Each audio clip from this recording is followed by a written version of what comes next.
Degradation of a fanbase/hobby. Hobby is started by close friends and typically kept within that circle.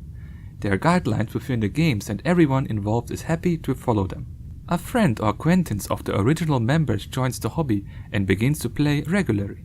Because he is a minority in this already small group, he largely has to acclimate to the group's guidelines quickly so that he may stay in. Here is a typical tipping point. People who the original members are not familiar with begin to join, due to generally the Greens talking about it in real life or in social media. Because non-original members are becoming a larger part of the group, Browns don't feel as pressure to learn the strict guidelines of the group and the game. At this point the hobby is mostly unrecoverable.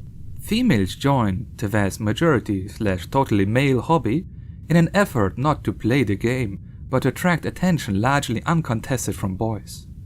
Because she's not there to play the game for the game's sake, she gives a half-assed and annoying attempt at playing the game and largely impedes the whole process. She distracts the non-core members. Finally, the near end, dude bros and alphas see the typical kind of guy that plays the game, thinks he is better than them and feels that he could attract the girls who are there for attention. He is also not there to largely play the game, but even worse than a girl, he will likely chide and berate those who try to take the game seriously as nerds and tryhards, even though it is their community he is entering on. At this point, the founding and core audience is so small in comparison to the mainstream later entries that they feel that the only way to keep the game alive, albeit butchered, is to casualize and make it easier to understand. This generally does nothing but make the game less fun for the people actually playing it for fun, and does nothing for the people who don't care about it. The game has become an excuse, largely, for people to hang out and flirt, smoke/drink or whatever the fuck.